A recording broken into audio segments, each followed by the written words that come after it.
Un grato saludo a la comunidad profesional del Estado de Nueva Esparta. Un agradecimiento al Colegio de Contadores Públicos de esa jurisdicción por habernos permitido compartir una cápsula de conocimiento con los profesionales agremiados a su entidad. Soy Camilo London del proyecto Gerencia de Tributos y compartimos con ustedes a continuación una de nuestras videoguías sobre la determinación del impuesto a los grandes patrimonios. Esta refiere a la alícuota impositiva de este tributo y a la base imponible o a la forma de determinar la base imponible del impuesto a los grandes patrimonios. Agradeciendo nuevamente la oportunidad que nos dan de compartir conocimientos y experiencia y una felicitación en este mes conmemorativo de la promulgación de la Ley de Ejercicio de la Contaduría Pública en Venezuela. Siempre es grato encontrarnos, esperando que en próximas oportunidades sea en ese contacto físico que estábamos acostumbrados, pero por estos momentos, en resguardo de la salud, lo haremos de forma virtual. Espero que el contenido les sea grato y les sea útil.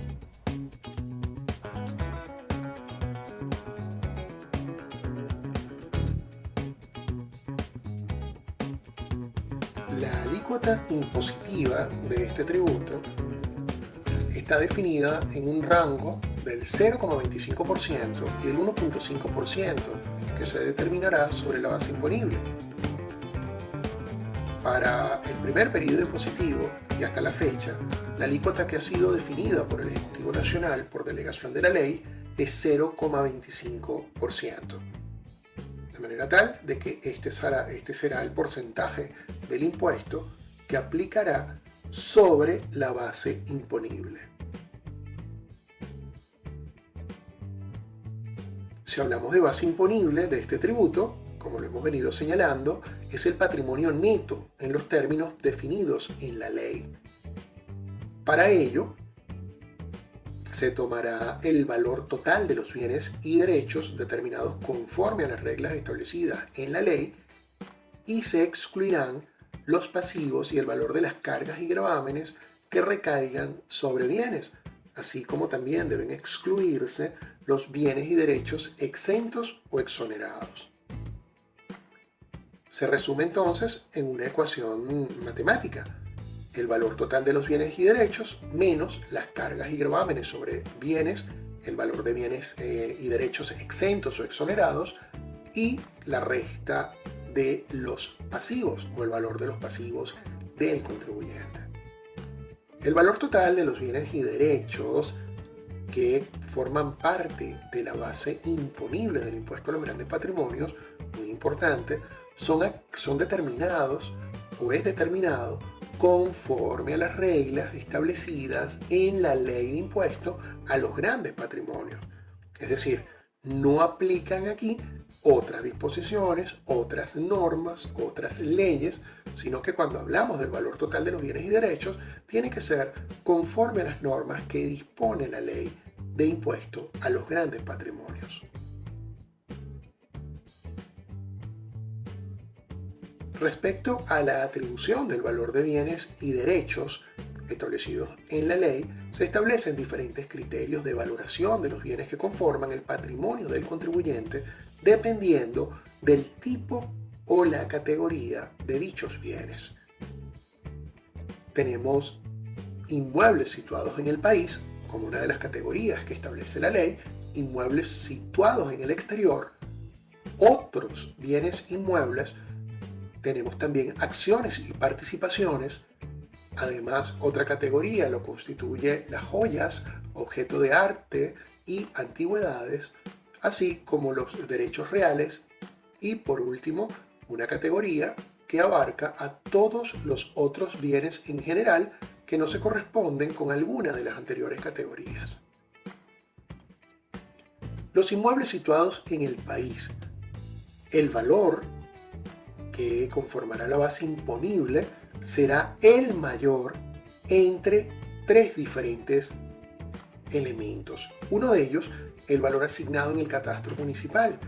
El segundo, el valor de mercado. Y el tercero, el valor actualizado del precio de adquisición definido conforme las normas que dicte el CENIAT. El contribuyente deberá determinar estos tres valores y el mayor de ellos es el que va a constituir la base imponible.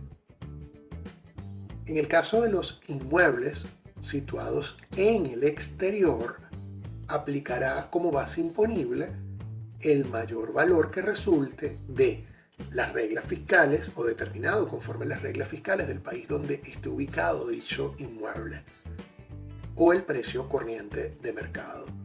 Vale aquí acotar que partiríamos de que si en el país donde está ubicado ese inmueble existe un impuesto que aplique sobre el patrimonio o sobre esos bienes, las reglas que determinen la normativa de ese país para valorar el mismo es la que va a aplicar. Pero ese es solo uno de los parámetros.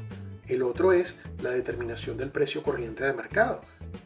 Y el mayor de los dos será el que el contribuyente tendrá que declarar como la base imponible de estos bienes situados en el exterior, cuando son bienes inmuebles. La otra categoría, otros bienes inmuebles. ¿Cuáles otros bienes inmuebles? Bueno, la ley define que son los derechos sobre bienes inmuebles derivados de los contratos de multipropiedad, tiempo compartido u otra modalidad similar. En estos casos, la base imponible será el mayor entre el precio de adquisición o el precio cotizado en el mercado. En el caso de acciones y participaciones con cotización en la bolsa, el precio de cotización en la bolsa de valores será el valor que va a ser la determinación de la base imponible del tributo. En cambio, las acciones y participaciones sin cotización en la bolsa, el valor que resulte de dividir el monto del capital más reservas reflejado en el último balance aprobado al cierre del periodo de imposición del impuesto sobre la renta, entre el número de títulos, acciones o participaciones que lo representan, constituye la base imponible de estos bienes o la base imponible que aportarán estos bienes. Con respecto a las joyas, objetos de arte y antigüedades, aquí aplicará como base imponible el precio corriente de mercado o el valor actualizado del precio de adquisición definido conforme las normas que dicte el CENIAT. Fíjense que son distintos, ¿no? Precio corriente de mercado o el valor actualizado conforme las normas dictadas por el CENIAT, siendo que el mayor de ellos dos es lo que constituirá el valor que sirve para la determinación de la base imponible de estos bienes.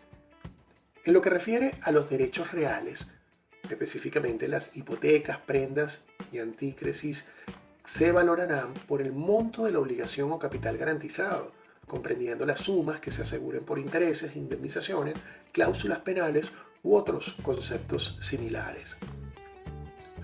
Los derechos reales no incluidos en el numeral anterior, señala la ley, se computarán por el capital, el precio o el valor que las partes hubiesen pactado al constituirlos, siempre que estos no sean menores al precio corriente de mercado pactado entre las partes no vinculadas entre sí en condiciones de libre competencia. Para todos los otros bienes, las otras categorías de bienes que no hemos referido en los casos anteriores, entonces en este aplicará el precio corriente de mercado o el valor actualizado del precio de adquisición conforme las normas dictadas por el CENIAT a tales efectos.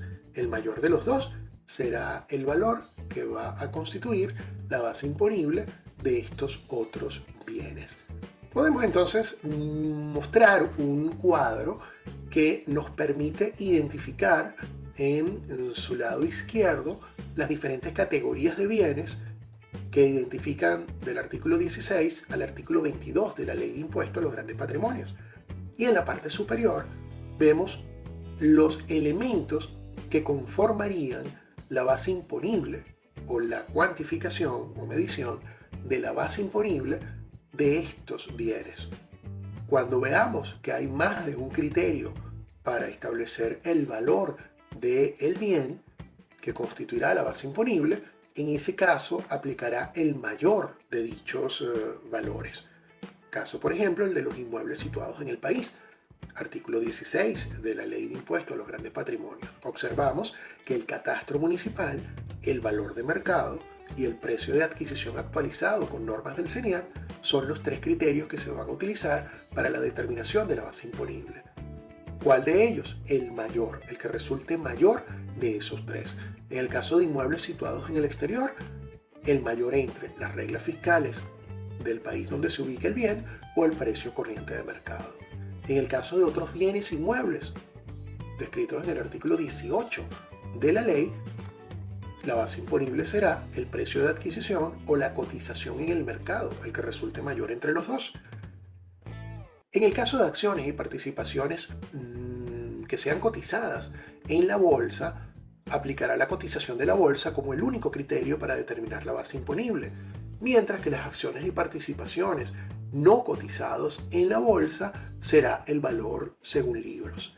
En el caso de joyas, objetos de arte y antigüedades previstos en el artículo 20 de la Ley de Impuesto a los Grandes Patrimonios, el mayor entre el precio de adquisición actualizado con normas del CENIAT o el precio corriente de mercado.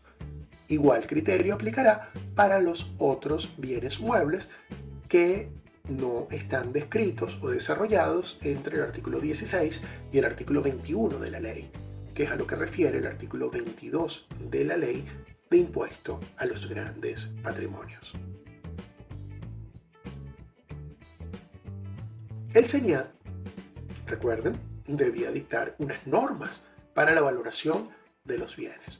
La Administración Tributaria disponía de 60 días siguientes a la entrada en vigencia de la ley para dictar esas normas de actualización. Sin embargo, el CENIAT dicta una providencia administrativa, la 213, y un instructivo para declarar el impuesto a los grandes patrimonios, que señala que las normas de valoración que debía dictar el CENIAT para la actualización del precio de adquisición, a los que refiere el artículo 16, numeral 3, artículo 20 y artículo 22 de la Ley de Impuesto a los Grandes Patrimonios, serían aplicables es a partir del segundo periodo de imposición.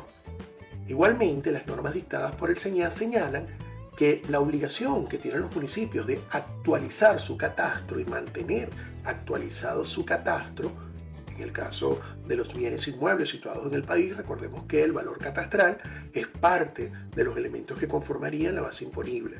Bueno, la norma del CENIAT señaló que tampoco aplicaría la actualización del catastro para ese primer periodo, siendo aplicable solamente a partir del segundo periodo de imposición. Eso no significa que no iba a ser considerado el valor catastral, solo que los municipios no estaban obligados a actualizar dicho catastro para los efectos de la determinación de la base imponible de los bienes situados en el país para el primer periodo de imposición, más sí para el segundo periodo de imposición, que es el que correspondería cuando el impuesto se cause el 30 de septiembre del año 2020, que correspondería al segundo periodo de imposición del impuesto a los grandes patrimonios. ¿Qué otra cosa quedó diferida para aplicarse desde el segundo periodo de imposición?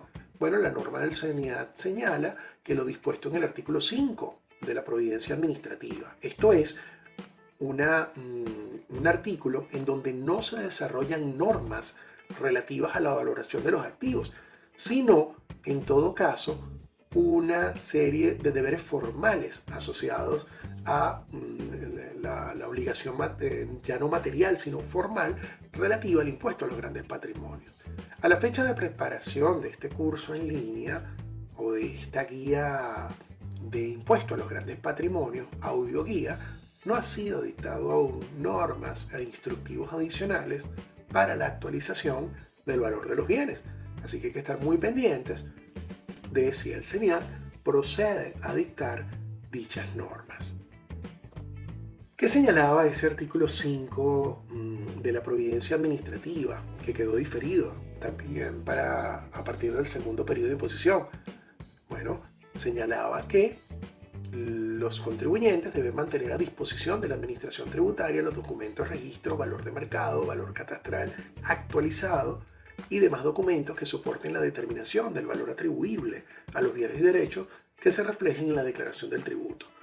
Estaban eximidos, entonces, por disposición de esta norma, los sujetos pasivos de mantener o tener los elementos que estableciesen como deber formal, pues el valor catastral actualizado. Y bueno, tiene sentido, porque si no se le exigía a los municipios el valor catastral actualizado, pues mal podría entonces exigírsele como deber formal a los contribuyentes que tuviesen una ficha catastral actualizada cuando los municipios no estaban obligados a emitirla. Además de ello, si el CENIAT para la primera declaración del impuesto a los grandes patrimonios no establecía normas específicas para la actualización del precio de adquisición, mal podría pedírsele al contribuyente que tuviese los soportes de la aplicación de dicho procedimiento inexistente. Sin embargo, hay que tener en cuenta que el valor de mercado y otros parámetros establecidos entre los artículos 16 y el artículo 22 de la ley sí estuvieron vigentes para la presentación de la primera declaración del impuesto a los grandes patrimonios. Por lo tanto, debe entenderse que el contribuyente debía mantener aquellos elementos que daban soporte a su primera declaración de impuesto a los grandes patrimonios. Ya para la segunda declaración, pues no hay excepciones, no hay diferimiento con respecto a los soportes que debe mantener el contribuyente. En este caso, el valor catastral actualizado es uno de los más importantes para el caso de los inmuebles situados en el país. El cuadro, entonces, recuerden, nos sirve de referencia para saber cuáles son los elementos que constituyen la base imponible de este tributo. El mayor valor que se atribuya a los bienes y derechos conforme la ley de impuesto a los grandes patrimonios será la base imponible que servirá para la declaración. Aquí mostramos en tres diferentes colores. Tenemos el color verde, que son aquellos criterios que aplicarían a partir del segundo periodo de imposición, el que corresponde a septiembre del año 2020. Mientras que los parámetros en rojo son aquellos que corresponden a un valor, a un precio o a una cotización de mercado, los cuales estuvieron vigentes desde la primera declaración del tributo.